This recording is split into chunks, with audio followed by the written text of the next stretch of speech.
Bible గ్రంథం తీసినట్టయితే దేవుని వాక్యాన్ని చదువుకుందాం. చదువుకునే ముందు, వాక్యం ధ్యానించుకునే ముందు ఒకసారి సేవకులు అంటే వాక్యం విషయంలో సేవకులు ముందుగానే సిద్ధపడాలి. మనం సిద్ధపడుతున్నప్పుడు ఏ వాక్యం చెప్పాలి, ఏంటి దేవుని ప్రజలకు ఏ వాక్యం చెప్పాలి, అసలు నా విశ్వాసంలో నా సంఘంలో ఉన్నటువంటి ప్రతి ఒక్క విశ్వాసకు కూడా ఏ మాట చెప్పాలి, ఏ మాట చెప్పి వాళ్ళని బలపరచాలి, మంచి శ్రేష్టమైన ఆహారం పెట్టి వాళ్ళని బలవర్ధకంగా వాళ్ళని ఏ రకంగా నేను పెంచాలని దాని గురించి ప్రతి సేవకుడు కూడా ఆలోచిస్తూ ఉంటాడు. దీని స్తోత్రం, హల్లెలూయా.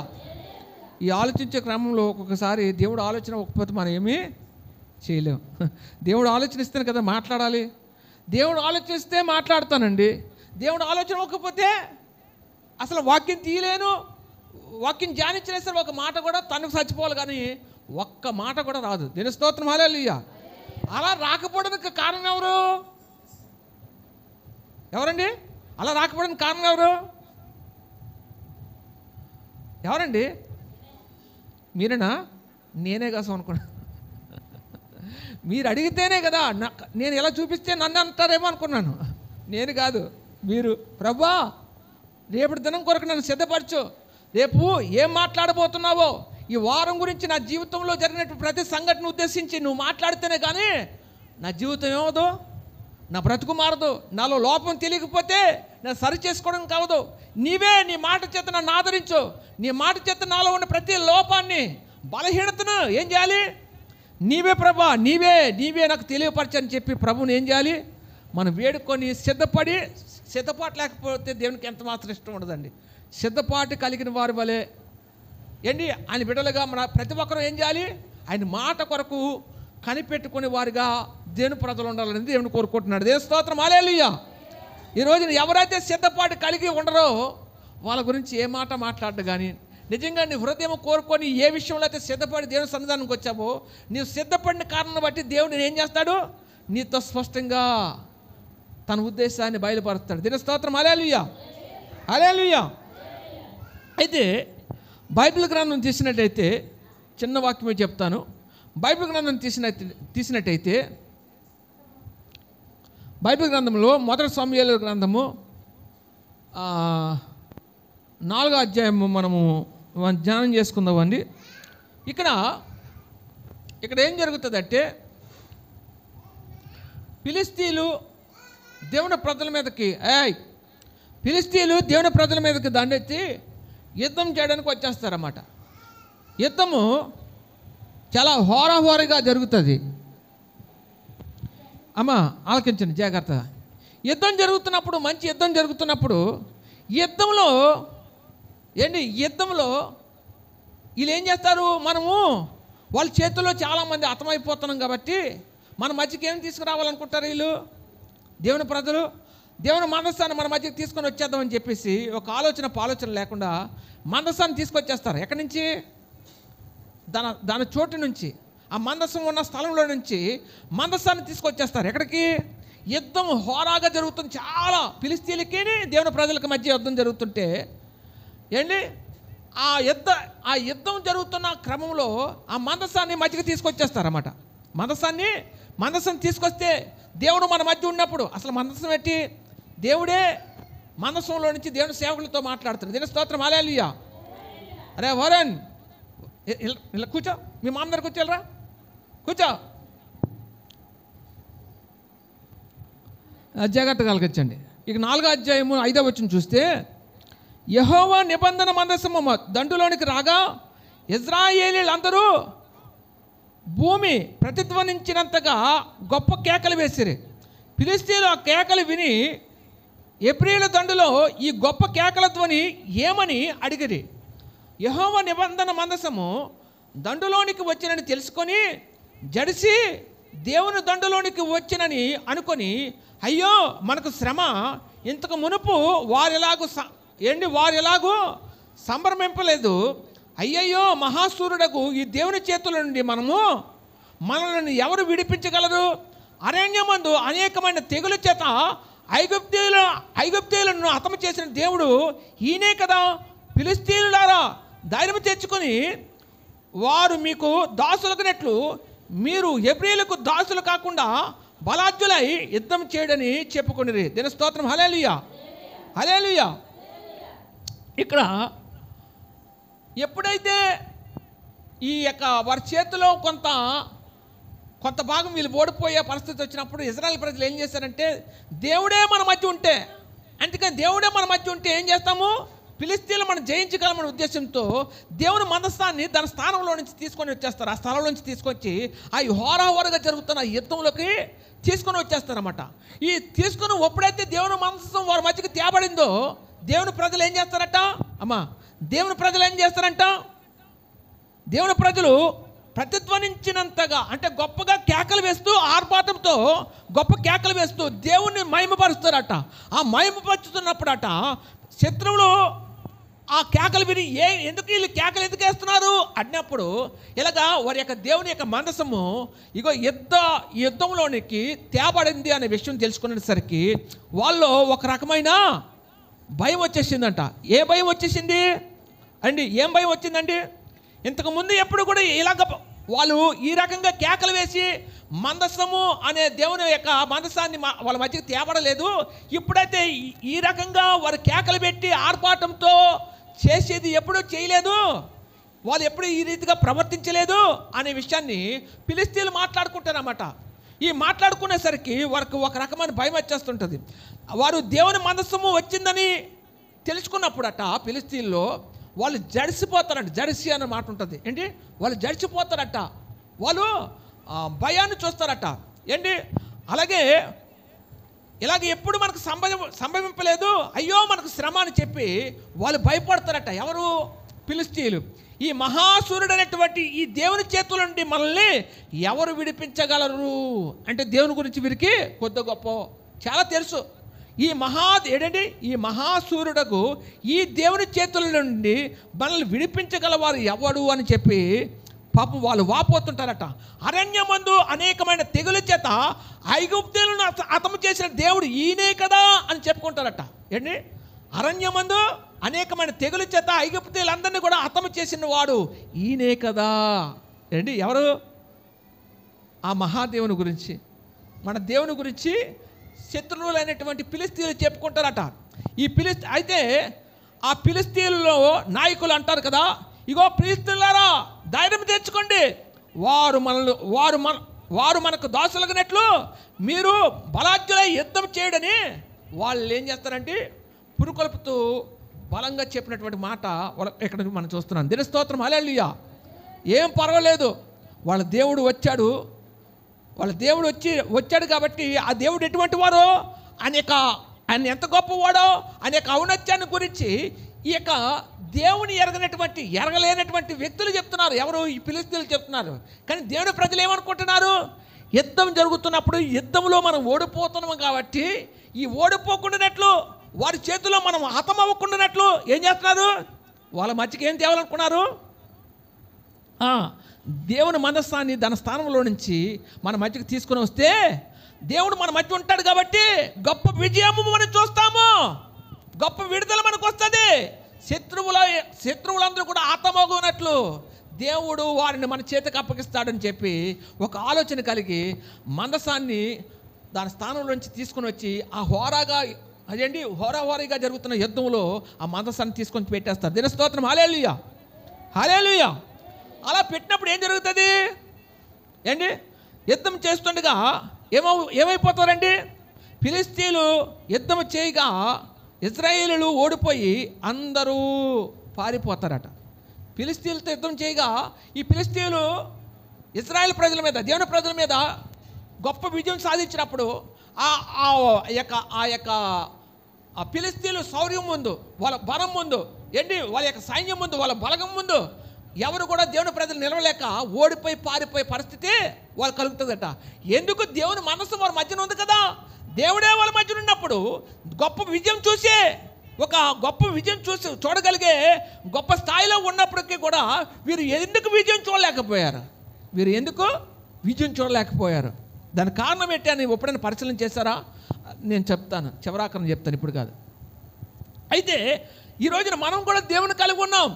అనేక విషయాల్లో అనేక శ్రమలను, అనేక అవమానాలను, అనేక నిందలను, అనేకమైన వాటిని మనము ఫేస్ చేస్తున్నాం. దేవుని స్తోత్రం, హల్లెలూయా. అదే వీరు దేవుని కలిగి ఉన్నారే, వాళ్ళు మందసం వచ్చినప్పుడు, వాళ్ళు ఆర్భాటంతో కేకలు వేసినప్పుడు వాళ్ళు జడిసి భయాక్రాంతులు అయ్యారు కదా. మరి భయాక్రాంతులు అయినప్పుడు కానీ ఆ ఫిలిష్తీయులందరికీ కూడా గొప్ప విజయం చేకూర్చబడిందే.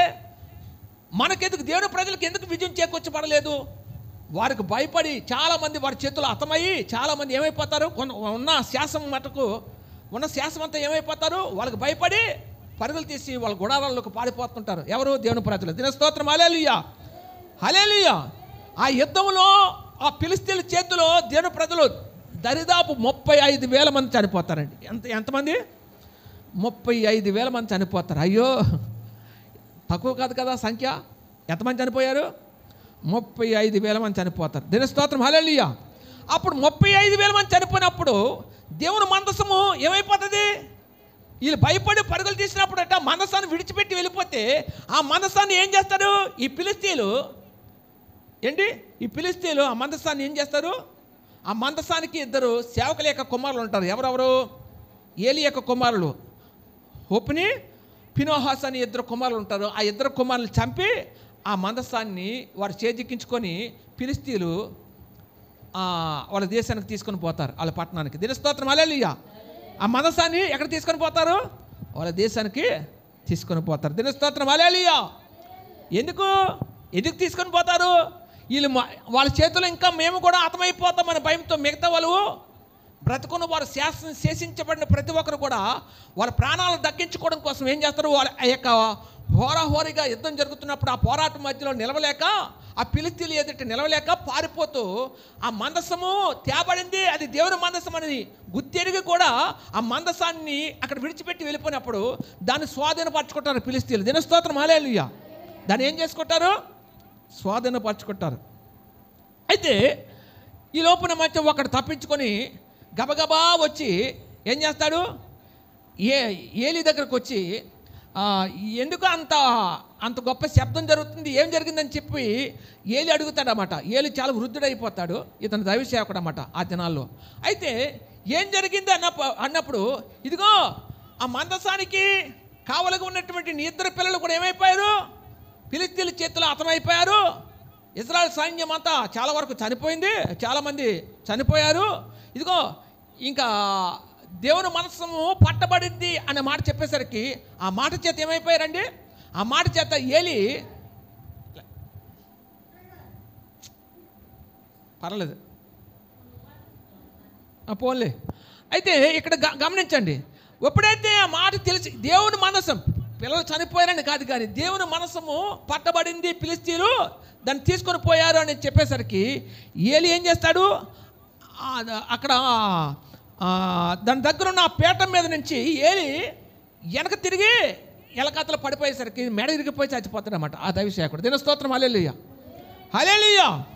మెడ విరిగిపోయి చనిపోతాడు. మెడ విరిగిపోయి ఆలకించండి, మెడ విరిగిపోయి చనిపోతారు. ఏలికున్న 2 పిల్లలు కూడా చనిపోతారు. దానికి కారణం ఏంటి? ఎందుకు చనిపోతారు? దేవుని స్తోత్రం, హల్లెలూయా, హల్లెలూయా. అయితే ఆ మొదటి సమయాలు 5వ అధ్యాయం మొదటి నుంచి చూస్తే ఇప్పుడు మందసాన్ని తీసుకెళ్ళిపోయారు. ఎవరు తీసుకెళ్ళిపోయారు? శత్రువులు, ఫిలిష్తీయులు తీసుకుపోయారు. ఎక్కడ తీసుకుపోయారు? వారి దేశానికి తీసుకుపోయారు.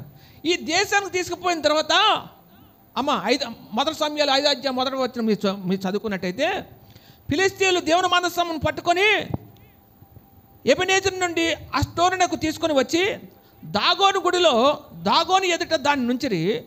అయితే మరునాడు అష్టోదు వారు ప్రాతకాలంలో లేవగా ఇదిగో దాగోను యెహోవా మందసం ఎదుట నేలను బోలపడి ఉండెను గనుక వారు దాగోను లేవనెత్తి దాని స్థానమందు మరలా ఉంచిరి. కానీ ఆ మరునాడు వారు ఉదయమునే లేవగానే దాగోను యెహోవా మందసం ఎదుట నేలను బోర్లపడి ఉండెను.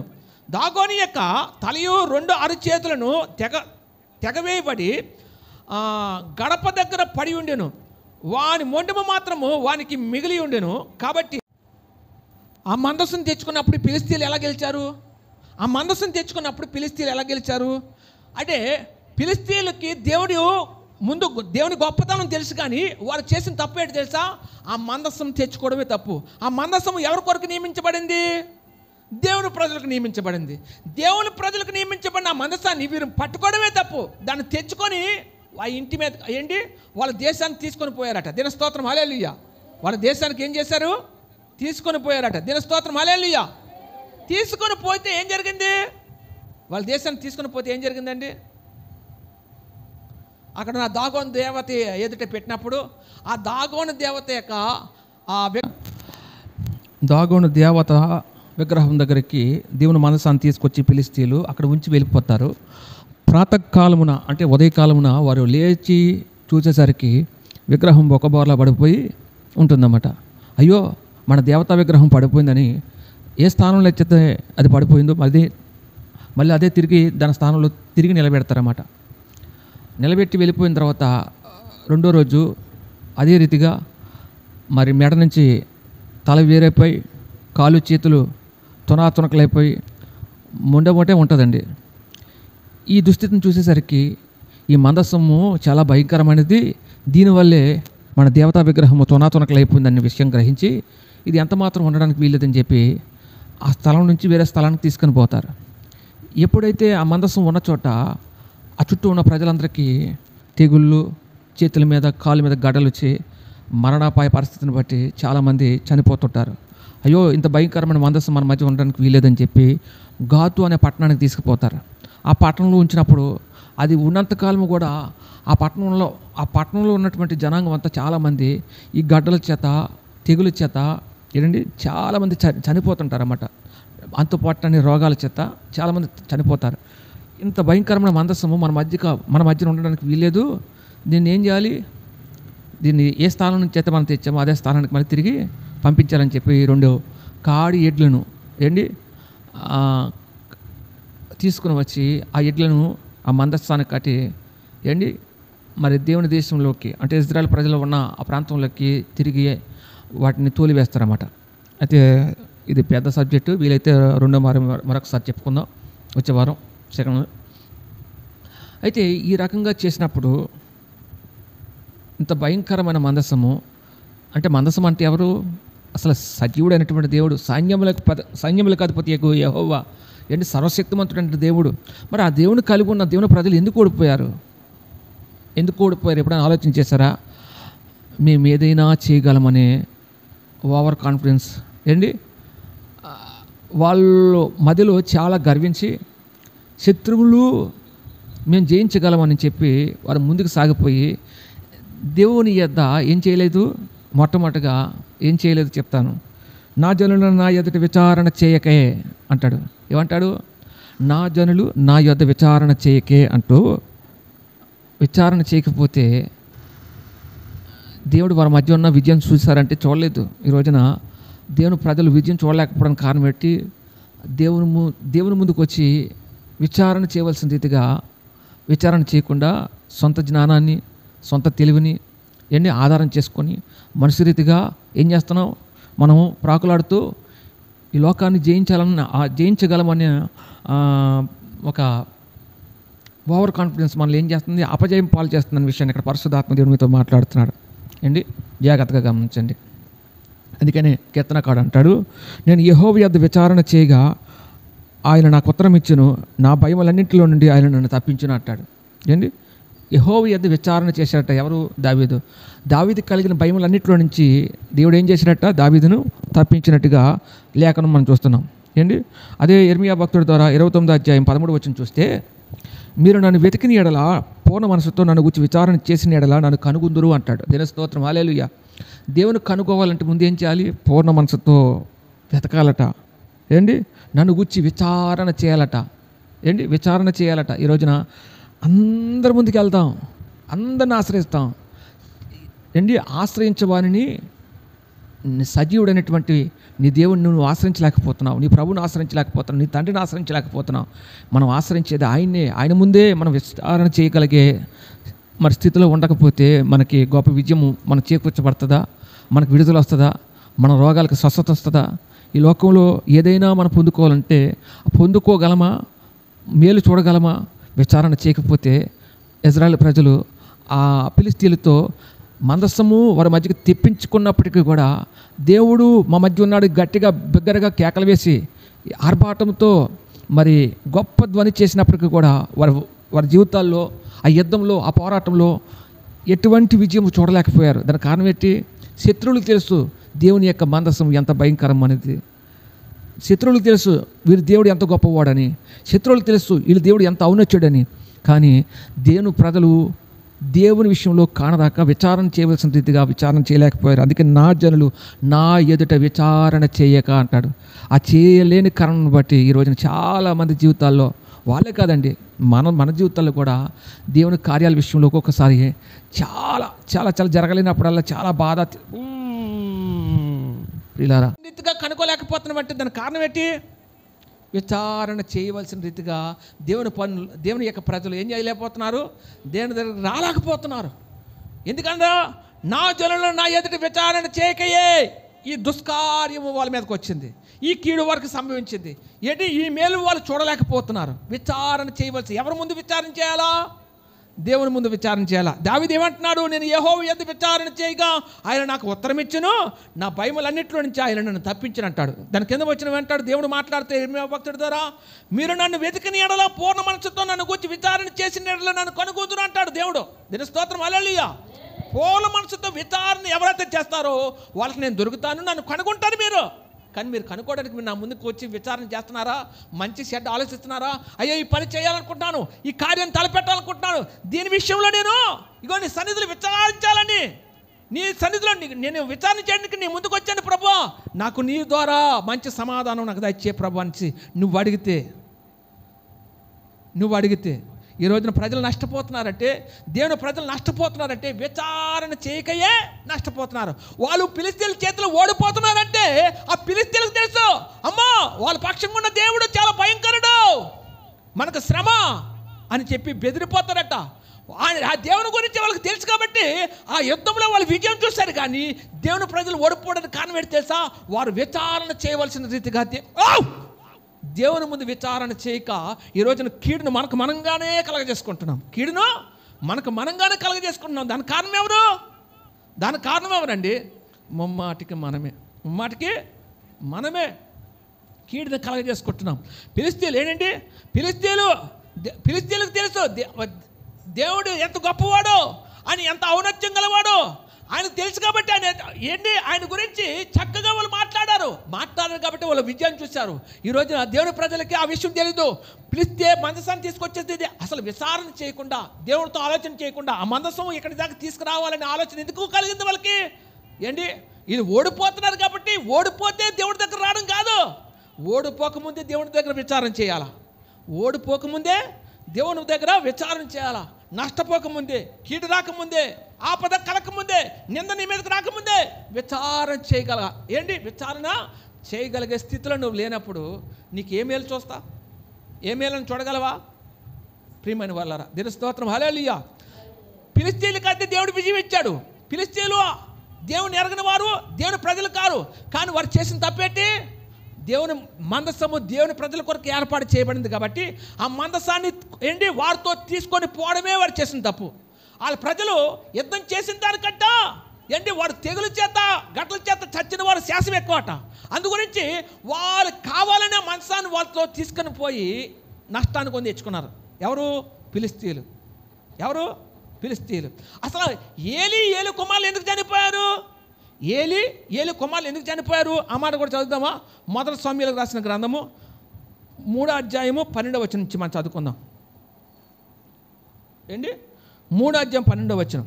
ఇక్కడ ఆ దినమున ఏలి యొక్క ఇంటి వారిని గురించి నేను చెప్పినదంతయు వారి మీదకు రప్పించును, దాని చేయి మొదలుపెట్టి దాన్ని ముగించును, దాని కుమారులు తాము శాపగ్రస్తులుగా చేసుకొనిచున్నారని తాను ఎరిగి వారిని అడ్డగింపలేదు గనుక అతను ఇంటి నిత్యమైన శిక్ష విధించునని నేను అతనికి తెలియజేయుచున్నాను. కాబట్టి ఏలి ఇంటి వారి దోషమునకు బలి చేతనైనను నైవేద్యము చేతనైనను ఎన్నటికీ ప్రాయశ్చిత్తము చేయబడదని నేను మనపూర్వకంగా ఆజ్ఞాపించి తిని. దీని స్తోత్రం హల్లెలూయా.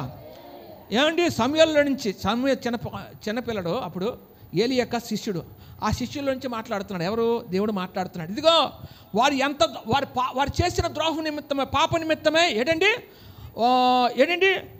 వాళ్ళు ఎంత నైవేద్యములు అర్పించినప్పటికీ కూడా, ప్రాయశ్చిత్తం చేసుకున్నప్పటికీ కూడా, నేను ప్రాయశ్చిత్తము చేయబడలేని దోషముగా నేను వాళ్ళు ఎంచి వాళ్ళని నాశనం చేస్తానని చెప్పి ముందే దేవుడు మాట్లాడాడు. ఎందుకు మాట్లాడాడు? ఏలు కుమారులు పాపలు ఉన్నారు. ఏంటి? ఏలి తర్వాత యాజకత్వం ఎవరు చేయాలి? ఏలు కుమారులు చేయాలి. వారు చేసిన ఏంటండి, వారు తప్పు చేస్తుంటే కనీసం తండ్రిగా ఉండి ఆ బాధ్యత ఏంటండి, తండ్రిగా తన బాధ్యతను గుర్తు చేసుకొని, అయ్యో ఆ పిల్లలు చెడిపోతున్నారు, దేవునికి విరుద్ధంగా వారు పాపం చేస్తున్నారని చెప్పి కనీసం గద్దించవలసిన రీతికి గద్దించలేదట. ఎవరు? యాజకుడైనటువంటి ఏలి. ఆ గద్దించలేని కారణం బట్టి ఏం చేశాడట దేవుడు? వారు ఏంటి క్షమించలేని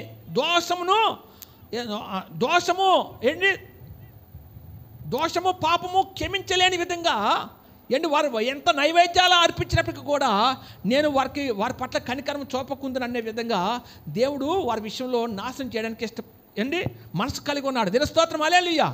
అందుకనే ఆ మనస్సు ముందు యాజకులుగా ఉన్నటువంటి 2 కుమారులు చంపబడ్డారు. ఆ వార్త చెప్పినప్పుడు కుమారులు చనిపోయారని బాధ లేదు, కానీ ఏలీ గారికి ఆ మందసం పట్టబడి ఫిలిష్తీయులు తీసుకొని పోతున్నారన్న మాట చెవును పడగానే ఆ పీఠం నుంచి వెనక తిరిగి మెడ విరిగి చనిపోతాడు ఏలీ గారు.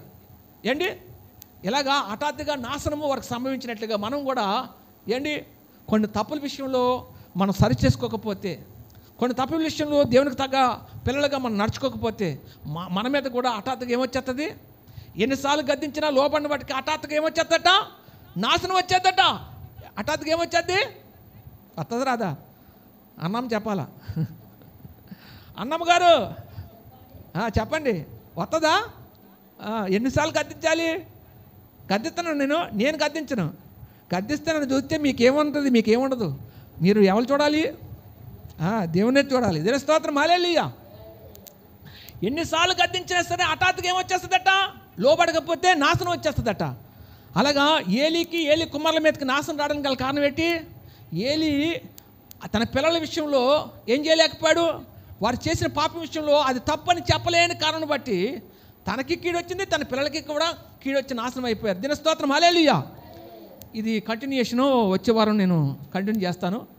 మరి ఈ మాటలు ఇంతటితో ముగిస్తున్నాను. దయచేసి స్థలం వచ్చినట్టయితే ప్రార్థన చేసుకుందామండి.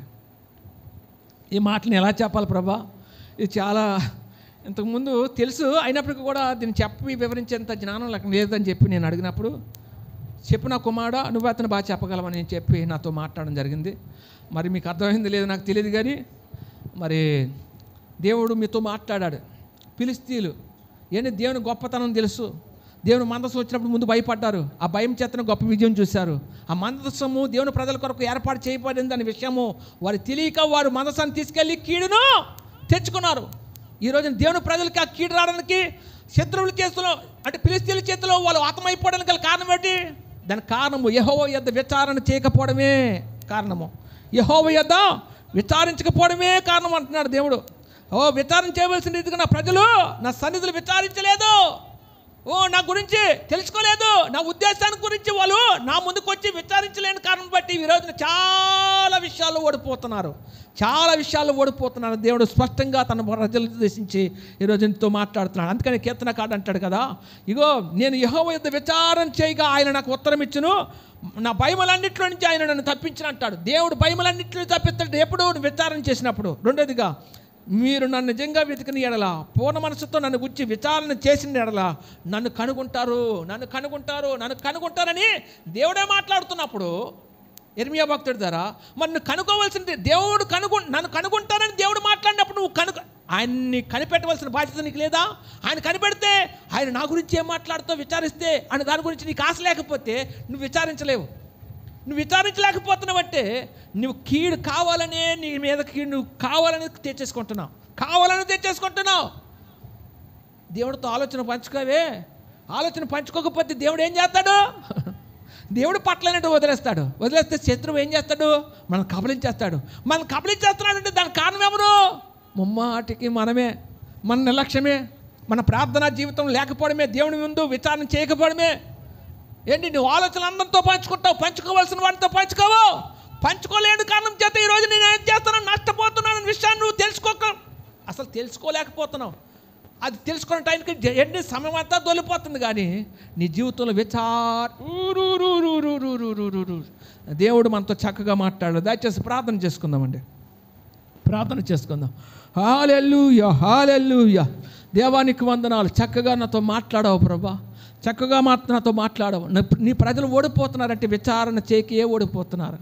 ఓ నీ సన్నిధిలో నీ గురించిన మంచి ఆలోచన గురించి నీతో మాట్లాడకపోవడం వల్లే, ప్రార్థన చేయకపోవడం వల్లే మేము ఓడిపోతున్నాం. ఈ కీడు, లేకపోతే ఈ శ్రమ, లేకపోతే ఈ నింద, ఈ ఉపద్రవము, ఇవన్నీ మా మీదకి వస్తున్నాయి అంటే మేము నీ ముందు విచారణ చేయకయే ఓడిపోతున్నాం అనే విషయాన్ని తెలుసుకొని, అయ్యా ఈ క్షణం నుంచి అయినా మేము నీ సన్నిధిలో విచారణ చేయవారుగాను, నీ ద్వారా సమస్తం మేము తెలుసుకునేవారు గాను, ఏం చేస్తే మేలు జరుగుతుందో అనే దాని గురించి నీ ద్వారే నీ సన్నిధిలో విచారించి మేము తెలుసుకునేటట్లు మమ్మల్ని సిద్ధపరచు ప్రభా, మమ్మల్ని సిద్ధపరచు ప్రభా అని చెప్పి ఎవరికి వారే ప్రార్థన చేసుకోండి.